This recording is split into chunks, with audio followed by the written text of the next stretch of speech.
there's another fit potentially. And of course, it's the love of my life, the one and only JD Martinez. And of course, we've talked about it.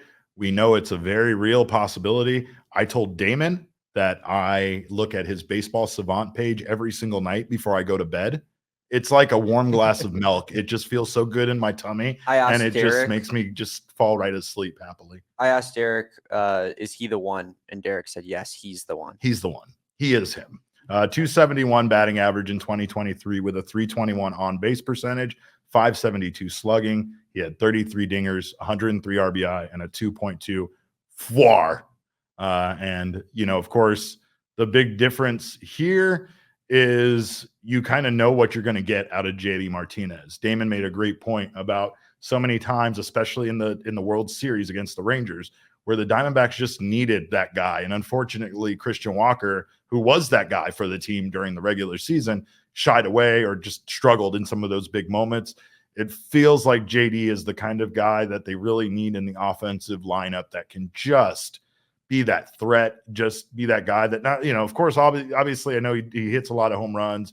He has this, like swings and misses a bit, but it just feels like you're getting a little bit more of a well-rounded hitter than you're getting just a complete power guy out of him. And again, he's just a legend in this franchise. To bring him back home would like that. That's a move that, these moves are all over the place, right? You're bringing in a clubhouse guy from Seattle. We get to steal another great player from Seattle. You get your big free agent pitcher that maybe not a lot of people are familiar with, but baseball fans and people in the baseball world are really kind of high on right now.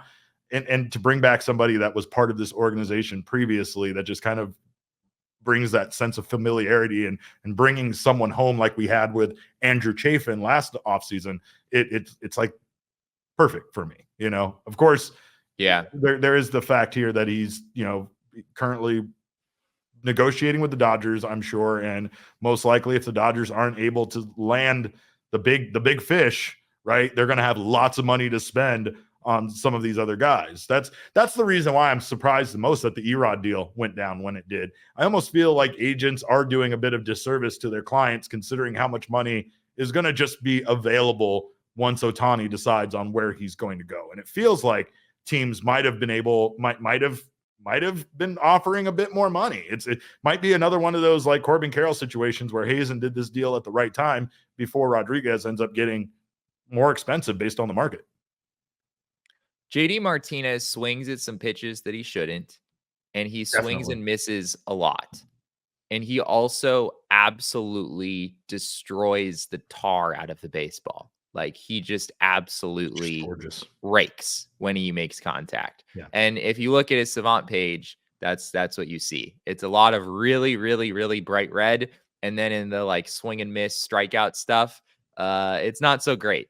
That's kind of the player that he is at this stage of his career. But yeah, he drove in 103 runs. I didn't realize this. He drove in 103 runs with the Dodgers last year, and he only played 113 games. I want to say it's fucking wild. Yeah, it is wild. How many? I know having Mookie Betts and Freddie Freeman in front of you is, I mean, that's a pretty solid place. Those guys always on base in front of you.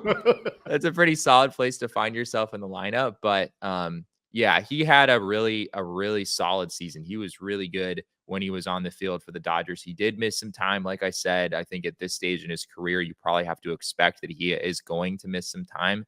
I'm not sure he's going to be able to play 155 games again in his career.